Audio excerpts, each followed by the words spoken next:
जय हिंद दोस्तों, स्वागत है आपका हमारे चैनल पर। बीएसएफ आरओ आरएम के रिगार्डिंग में जब भी मैं ऑनलाइन आया हूँ कुछ ऐसे हमेशा डॉट्स देखने को मिले जिस पर मुझे ये लगा कि इस पर मुझे वीडियो बनाना चाहिए। और अगर आपको पहले से सारे डॉट्स क्लियर हैं तो वीडियो मत देखिए और वीडियो को 2 टाइम पे देखिए, ठीक है।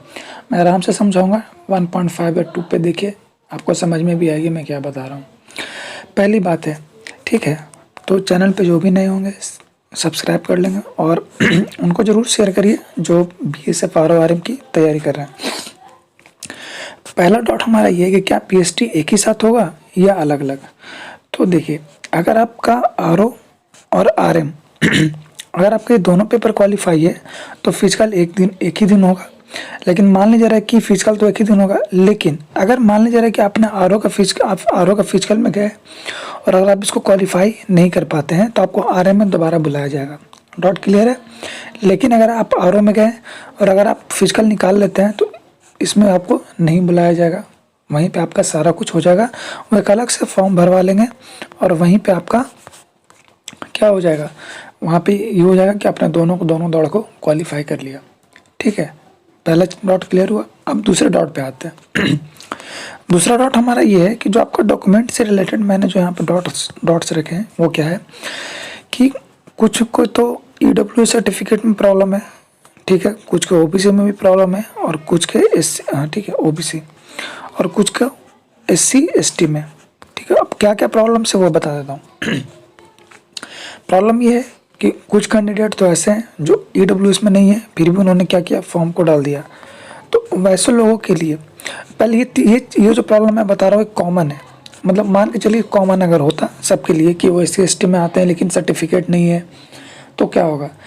तो एक चीज़ याद रख लीजिए कि जो कैंडिडेट इन कैटेगरी से बिलोंग करते हैं लेकिन उनके पास कागज़ नहीं है, तो नोटिफिकेशन में क्लियर मेंशन है कि अगर वो जनरल कैंडिडेट के सारे क्राइटेरिया को फुलफिल करेंगे तो हम उन्हें as a general candidate consider कर लेंगे। लेकिन जैसे अब क्या होगा, मान लीजिए कि आपका कैटेगरी में कट ऑफ गया 60 नंबर, ठीक है, और जनरल का गया 80 नंबर, आपका 75 नंबर, आप तो इस कट ऑफ को क्वालिफाई कर रहे हैं लेकिन इसको क्वालिफाई नहीं कर रहे हैं, तो फिर आपको वो एक्सेप्ट नहीं करेंगे।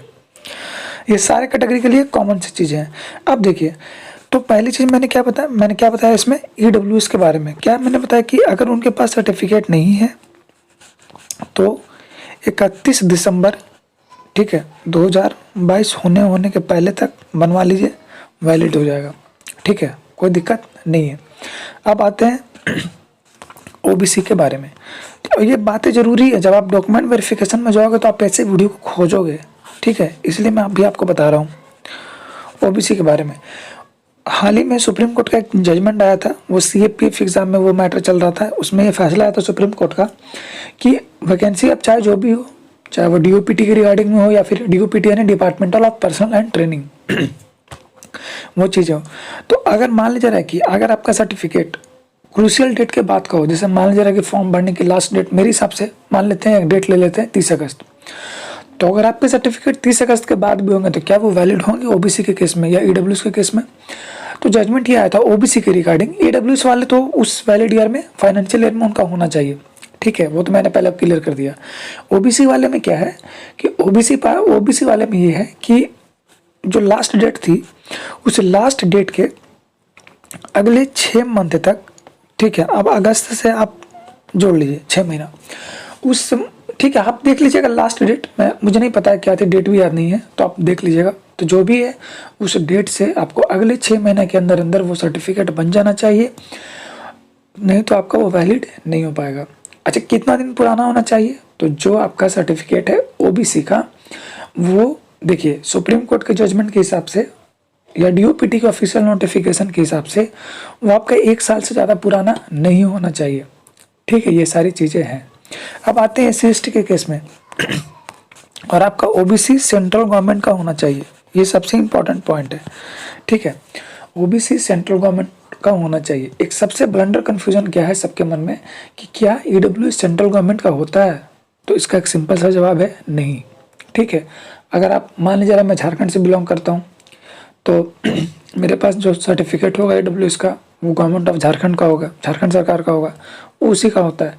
EWS स्टेट का नहीं होता है, ये आप याद रखिए। तो स्टेट का नहीं बनता है वो। आप ज़्यादा से ज़्यादा डिस्ट्रिक्ट मजिस्ट्रेट या डिस्ट्रिक्ट कलेक्टर या DC साहब से आप करवा सकते हैं साइन, उससे आगे नहीं जा सकता है, ठीक है। अब आते हैं आगे। आगे क्या है यहाँ पे, वो मैं आपको बताता हूँ। SC ST के रिगार्डिंग में बता देता हूँ आपको। SC ST के रिगार्डिंग में मैं आपको बता दे रहा हूँ यहाँ पे कि इनका अब इनको भी चाहिए सेंट्रल गवर्नमेंट का सर्टिफिकेट, ये तो होना चाहिए। अगर नहीं होगा तो दिक्कत है। और देखिए ये जो सुप्रीम कोर्ट का जजमेंट आया था वो EWS और OBC के रिगार्डिंग आया था, SC ST के रिगार्डिंग में ऐसा कुछ नहीं था।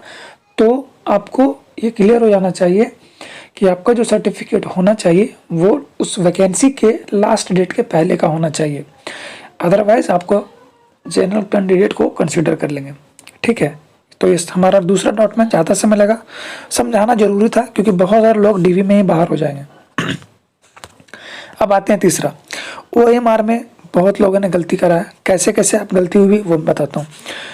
अब यहाँ पे ऑप्शन था एक RO का RM का, आपने एग्जाम दिया RO का, आपने भर दिया फिल RM में, तो वो बाहर हो जाएंगे। अगर आपका गोल देखिए, अब कुछ का ओवर राइटिंग हुआ है, जैसे मान लीजिए मेरा नाम सौरभ है, ठीक है, सौरभ है, अगर इसमें ओवर राइटिंग हुआ तो चलेगा, ठीक है, थोड़ा बहुत इसमें मैंने यहाँ पे इस तरीके से कर दिया तो ये चल जाएगा, ये उससे कोई दिक्कत नहीं, क्योंकि जितना ज़्यादा आप उसे डार्क किया होगा बस कंप्यूटर रीड आउट कर ले। लेकिन अगर आपने जैसे मान लीजिए कि एग्जाम RO का हुआ, आपने भर दिया RM, तो ये कैसे वो रीड आउट कर पाएंगे, ये नहीं हो पाएगा। अगर आपने रोल नंबर अगर आपने बॉक्स वाला, जैसे ये बॉक्स में अगर आपने ओवर राइटिंग किया तो चलेगा, लेकिन आपने गोला करने में अगर आपने गलती कर दिया, गोला करना था 0 में, कर दिया 1 में, तो वह बाहर हो जाएंगे। इसका जीता जागता उदाहरण मेरा JPSC 7वां से 10वां का है, ठीक है, ये मैं आपको बता देता हूँ। तो OMR में बाकी साइड वाइड में अगर कहीं पे कुछ अगर हो गया होगा उससे उसको कोई लेना देना नहीं है, वो आपका कॉपी चेक हो जाएगा। जैसे मान लीजिए कि आप वहाँ पे देखेंगे कि आपका साइड में एक लेयर बना हुआ होता है कि आपको इसी के बीच में आपको करना है, तो आप मान लीजिए किसी के इधर हो गया होगा इस तरीके से, तो उसके लिए वो रिजेक्ट नहीं करेंगे। तो ये सारी चीज़ें हैं आपका। अब देखिए चौथा है हमारा डिक्टेशन टेस्ट के बारे में। यहाँ पे डिक्टेशन टेस्ट के बारे में मैं बता दूं कि अब जहाँ तक की संभावना है, क्योंकि फेज 2 में ही डिक्टेशन टेस्ट को डाल दिया गया है, तो आपका फिजिकल के साथ ही उसी दिन आपका डिक्टेशन टेस्ट भी आपका कंडक्ट करा लिया जाएगा, ठीक है। तो डिक्टेशन टेस्ट के लिए आपको कुछ नहीं पढ़ना है, बस इंग्लिश किताब को पढ़ते रहिए और लिखते रहिए, पढ़ना भी है और लिखना भी है, ठीक है, रीड एंड राइट दोनों करिए।